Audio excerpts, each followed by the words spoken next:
Selamat sore. Pada sore hari ini kita akan coba mendatangi seorang seniman yang kegiatan sehari-harinya membuat sampai. Kebetulan beliau ada di Tenggarong. Oleh karena itu coba kita lihat, kita datangi bagaimana proses pembuatan sampai itu yang cukup terkenal, yang sering kita lihat di media sosial.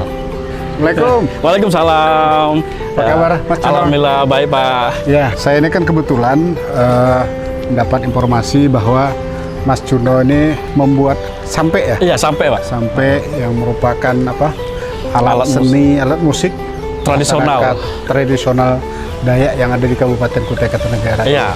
Mungkin saya mau tahu bagaimana proses pembuatan sampai itu sendiri, karena ini saya pikir penting sekali, karena orang tahunya begitu akustiknya sampai ini, sehingga kadang-kadang kalau orang mendengar itu sangat-sangat terbawa. Iya, terbawa suasana. Terbawa suasana musik sampai itu. Makanya mungkin saya mau melihat bagaimana proses Mas Cuno membuat ini, supaya mungkin masyarakat Kutai Kartanegara, bukan hanya Kutai Kartanegara, Kalimantan Timur, bahkan Indonesia, sampai ini menjadi alat musik yang sangat-sangat unik bagi masyarakat kita. Iya. Baik, Pak. Mungkin langsung saja. Pertama-tama kita lihat dulu mungkin karya-karya saya yang sudah ada. Ya, seperti ini, Pak. Silakan, Pak. Iya. Ya. Nah, ini beberapa karya yang sudah jadi alat musik sampai tradisional. Sekarang kan sudah memiliki elektronik untuk penggerak suaranya seperti ini, Pak. Jadi biar ketika bermain di panggung itu sound sistemnya atau suara dari khas sampai ini terdengar jelas ke penonton. Ini beberapa yang model tradisi. Untuk sampai bahannya dari kayu sungkai. Iya, ini dari kayu sungkai, Pak. Sungkai, karena dari motifnya, itu motifnya sungkai. Ya, sungkai. Kalau untuk beberapa kayu itu di sini memang dipakai khas yang ada di Kalimantan, seperti kayu sungkai tadi. Nah, kalau ini kayu pelai gunung, Pak. Oh, pelai gunung. Nah, kebetulan ini kan pelai gunung yang bagian yang ini antara batang sama akar. Jadi ada beberapa serat-serat yang rusak-rusak ini, tapi itulah nilainya, keunikannya ya, nilai seperti itu. Nah, terus untuk perbedaannya juga nih ada yang senar 6, ada senar 4. Itu kan biar lebih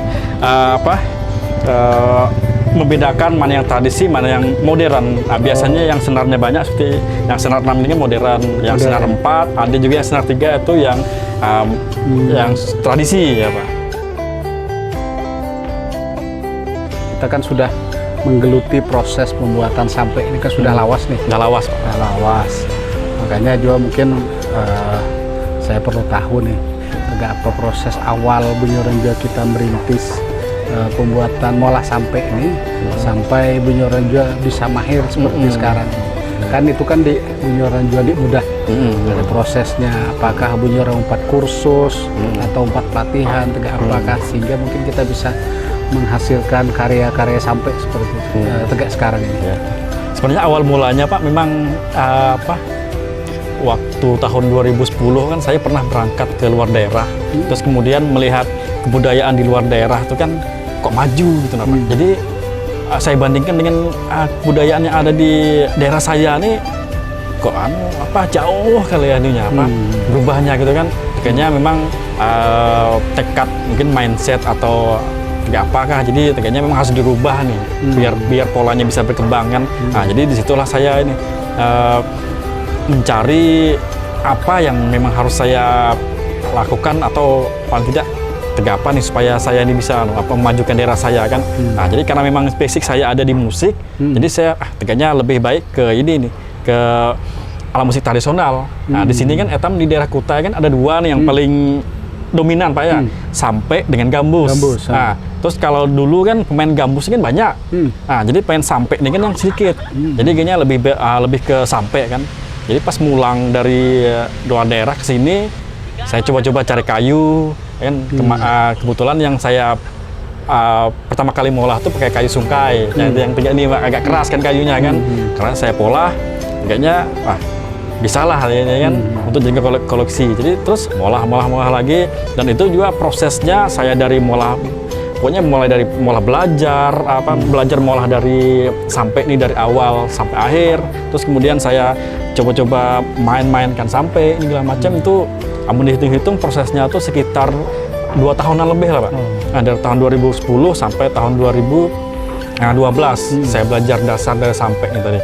Terus kemudian, itu selama proses itu 2 tahun itu ada beberapa karya-karya saya sudah Pak.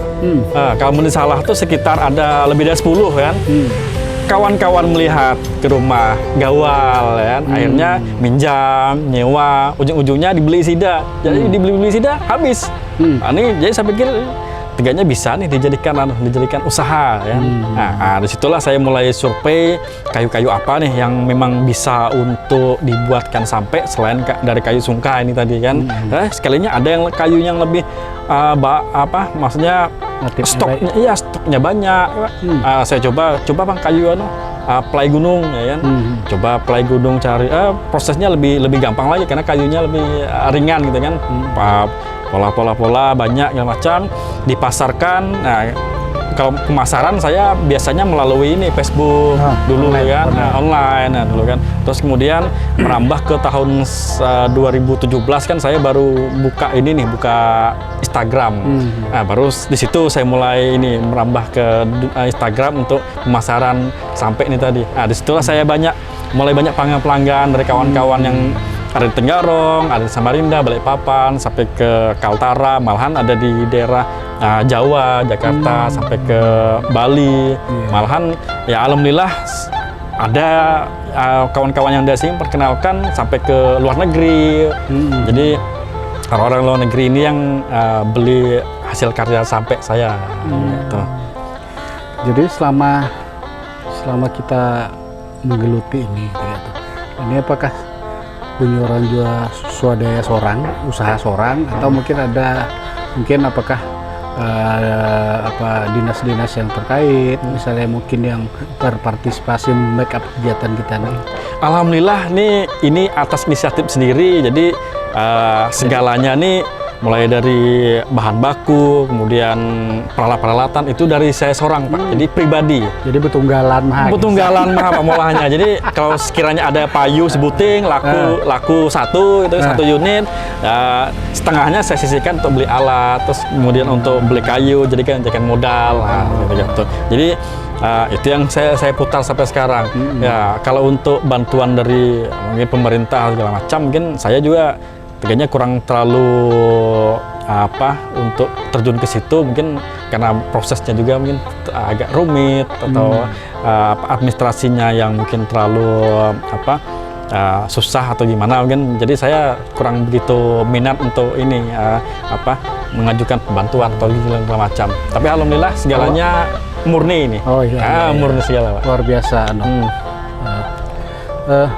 Kalau pembuatan satu buah sampai ini prosesnya berapa hari kira-kira? Paling cepat itu 1 minggu Pak. 1 minggu. Paling cepat 1 minggu. Lumayan juga ya. Lumayan juga Pak. Tapi tergantung kalau memang sekiranya saya juga repot dengan siapa tahu ada kegiatan di luar kan, karena saya juga ada berempu sanggar tari, sanggar tari itu kan itu juga harus diurus. Jadi kalau sekiranya full saya dari kerjaan seharian mungkin bisa sampai 3-4 hari selesai satu unit tuh Pak.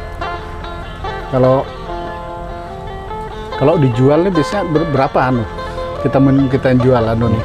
Kalau untuk 1 unitnya, kalau dari saya estimasi harga tuh mulai dari 1.200.000 sampai harga 3 jutaan. 3 juta. Tergantung dari modelnya Pak. Kan ini ada yang berapa yang ukir polos, kan ada yang ukir gambar kan. Terus ada juga yang agak mahal itu ukir timbul. Mulai dari kepala sampai ke ujungnya itu ukir timbul puls ya Pak. Dan itu juga siap manggung segala. Karena segala sesuatunya kan spare partnya segala macam itu sudah ada segala. Malahan kalau dari saya itu ada bonus tas. Bonus tas. Jadi orang tuh biar kalau seniman-seniman yang nak nampil gitu kan nak kemana-mana itu nyaman bawa tas, ada tasnya. Jadi aman lah musiknya itu. Bonusnya itu. Bonusnya tuh Pak.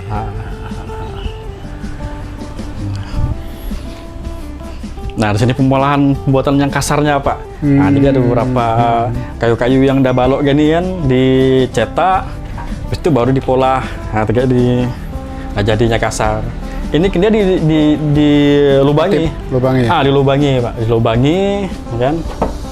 Udah jadi. Nah, ini beberapa peralatan yang saya pakai sederhana. Masih sederhana nih, Pak. Jadi masih ini karena saya memang gawal yang pakai yang manual, pakai yang ini kan mesin nggak terlalu sisanya pahat segala macam. Iya. Prosesnya. Nah, ini ada beberapa kayu mungkin yang biasa saya pakai selain kayu pelai, sungkai, ada kayu nangka juga yang saya pakai, Pak. Baik juga nangka. Baik kayu nangka nih. Malahan nangka ini nomor 2, Pak. Penyurannya nomor 2 yang terbaik. Malahan yang nomor 1 yang paling baik tuh arau. Ini arau nih, Pak. Oh iya, arau. Ini arau nih. Hitam tahunya kan arau aja. Arau. Terus ada juga yang di keluarga saya yang di kampung tuh bunyinya kayu marwali ini baik juga. Oh, marwali. Marwali baik. Harum. Harum kan harum. Baunya harum marwali. Iya. Kalau menetam lukai kan harum baunya. Ini. Nangka baik ya? Nangka baik, Pak. Makanya menyuarakan kan macet dipolahkan ala musik gambus, ya kan ala musik. Nah, yang lainnya sampai juga baik juga nih.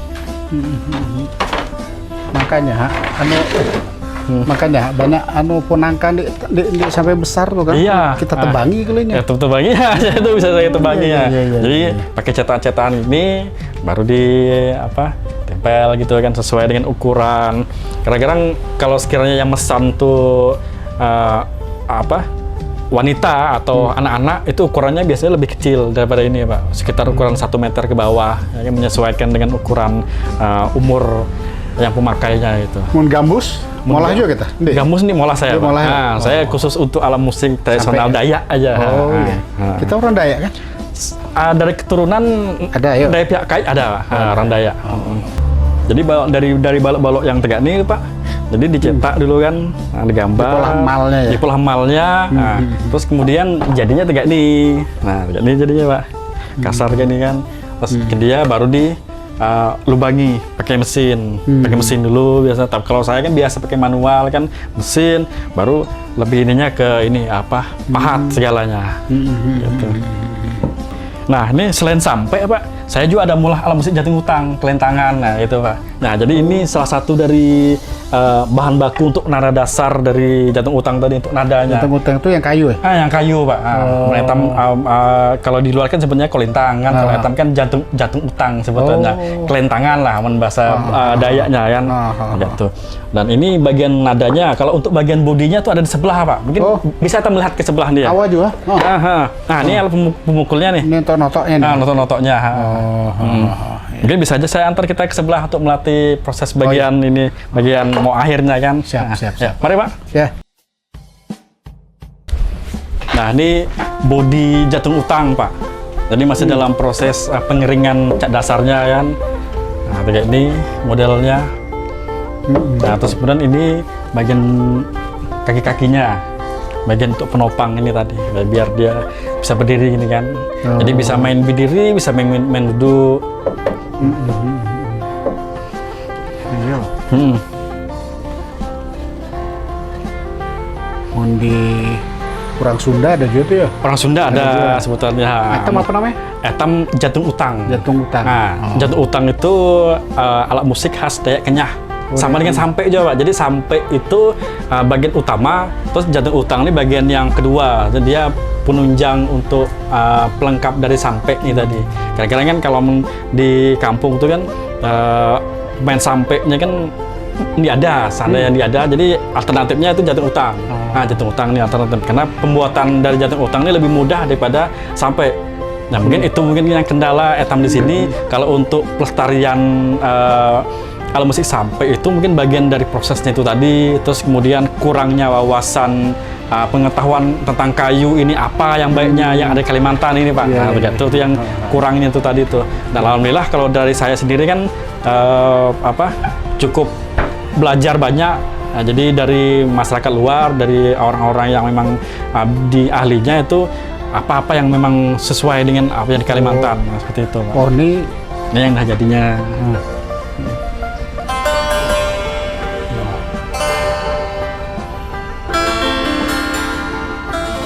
Ini gitar nih. Ya, gitar bass Pak yang model sampai. Bass. Jadi ini hasil eksperimen. Oh.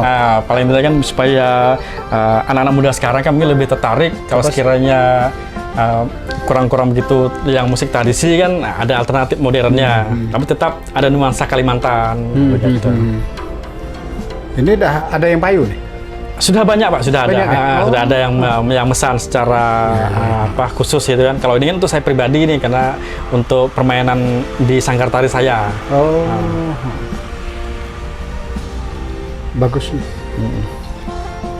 Nah, ini spare part yang saya pakai sebenarnya spare partnya ya yang biasa dipakai untuk alat musik gitar tuh Pak, alat musik petik segala macam. Tapi saya aplikasikan ke sampai kayak ini kan alat musik yang seharusnya dipakai gitar, saya pakai ke sampai supaya untuk menunjang alat musik sampai tadi sini kalau pas manggung itu kedengar jelas. Tapi untuk spare partnya ini nyaman aja sehari. Nyaman aja Pak, nyaman aja. Samarinda atau Tenggarongnya? Iya, saya biasanya lebih beli online tuh lebih murah. Lebih murah ya. Murah. Diantari seorang ya. Diantari seorang.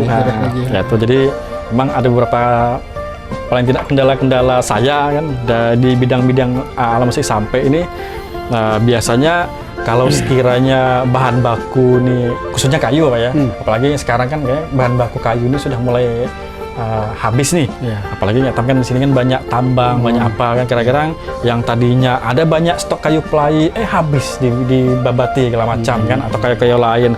Jadi belum lagi kayu yang ada ini kan harganya sudah mulai mahal segala macam kan. Jadi sudah mulai langka. Walaupun ada ya kayunya yang sama, cuma kualitasnya ukurannya kecil. Nah, itu yang agak susah Pak. Jadi bagian-bagian itu yang saya sulit tuh.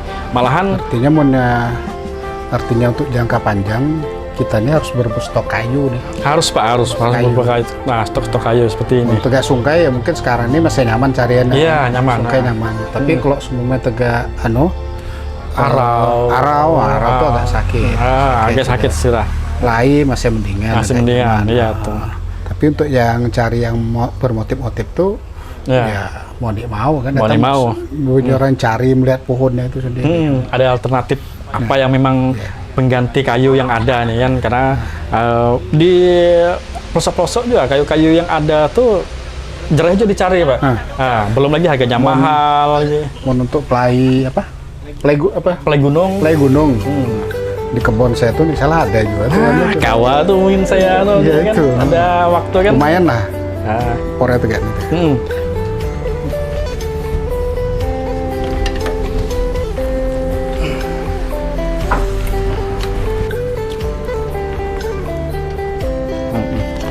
Iya nih, ya. Nah, tuh, 2, 2, 1, 2, 2, 1. Nih saya main apa ya?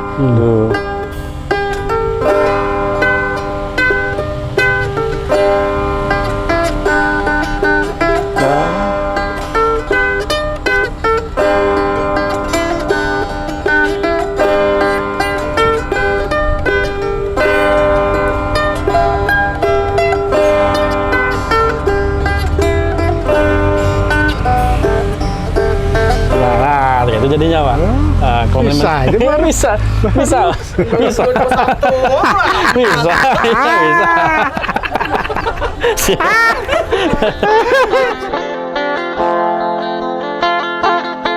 Seperti itulah mungkin gambaran dari proses pembuatan sampai dari awal sampai akhir, ya kan Pak. Nah, kemudian melalui dari sampai ini tadi, saya juga ada berempuh sanggar tari, namanya Sanggar Tari Yayasan Benaong. Memang yayasan ini, sanggar tari ini khusus untuk. Tahu Benaong itu apa Benaong? Benaong itu kami ambil dari kata beteduh dalam bahasa Kutai artinya. Beteduh bahasa Indonesia. Bahasa Indonesia, Benaong dalam bahasa Kutai ya kan, karena memang menaungi para seniman-seniman muda yang ingin berkreasi di bidang tari dan musik. Nah, jadi kami aktif dalam kegiatan-kegiatan yang dilakukan oleh dinas-dinas kesenian maupun yang swasta. Nah, jadi seperti itu. Ya, makasih Mas Juno. Sama-sama Pak. Kita tadi sudah melihat proses kita Bunyoran Jawa Molah sampai kemudian alat kesenian yang lain itu sudah melihat dan sangat luar biasa. Artinya ini kalau saya secara pribadi ini skill yang luar biasa. Tentunya ini harus dilestarikan. Bagaimana ya mungkin alat sampai ini bisa lebih Bunyi Orang Jawa memasyarakat tidak hanya di Kutai Kartanegara tapi lebih luas lagi ke tingkat-tingkat yang lebih tinggi lagi. Karena bukannya apa? Karena sekarang ini mau tidak mau kita harus melestarikan ini. Karena kebudayaan, seni budaya inilah yang membuat daerah kita berbeda dengan daerah yang lain. Ya, betul Pak. Saya melihat Mas Carno ya sudah Cuno ini yang sudah punya orang memiliki kreasi yang sangat luar biasa ini, ya harapan saya ke depan ini tetap dilestarikan.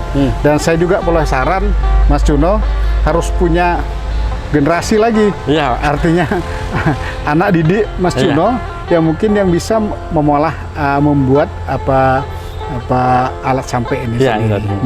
Saya terima kasih dan ya mungkin nanti saya coba mungkin koordinasi dengan dinas-dinas yang terkait, bagaimana bisa memperhatikan Mas Juno, sehingga mungkin usaha yang mungkin dari ini, yang selama ini dilaksanakan secara mandiri, swadaya mandiri, ya mudah-mudahan nanti ada campur tangan pemerintah, apakah itu dalam rangka untuk bagaimana membantu peralatan, ataupun bagaimana melengkapi mungkin bahan-bahannya. Ya mungkin tadi Mas Juno juga menyampaikan bahwa ada kendala berkaitan dengan bahan baku segala macam. Ya, mudah-mudahan dengan ada campur tangan pemerintah, dinas yang terkait, nanti usaha Mas Juno ini bisa berkembang dan ya pelestarian budaya kita ke depan bisa kita lestarikan. Amin.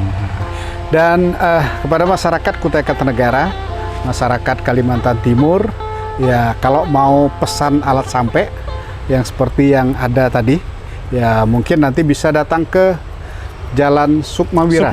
Sukmawira. Nomor berapa nih Mas Cano? Nomor 42. Nomor 42. Di sini tempat showroom pembuatan musik sampai yang dilaksanakan oleh Mas Juno ini. Mudah-mudahan ini bisa memberi manfaat dan bisa melestarikan budaya yang ada di Kutai Kartanegara, Kalimantan Timur, untuk bagaimana kita menjaga apa yang sudah diwariskan nenek moyang terhadap kita. Sekali lagi terima kasih. Saya atas nama Ketua DPRD Kabupaten Kutai Kartanegara mengucapkan terima kasih kepada Mas Juno, masyarakat pecinta sampai yang ada di Kutai Kartanegara. Demikian, wassalamualaikum warahmatullahi wabarakatuh. Waalaikumsalam.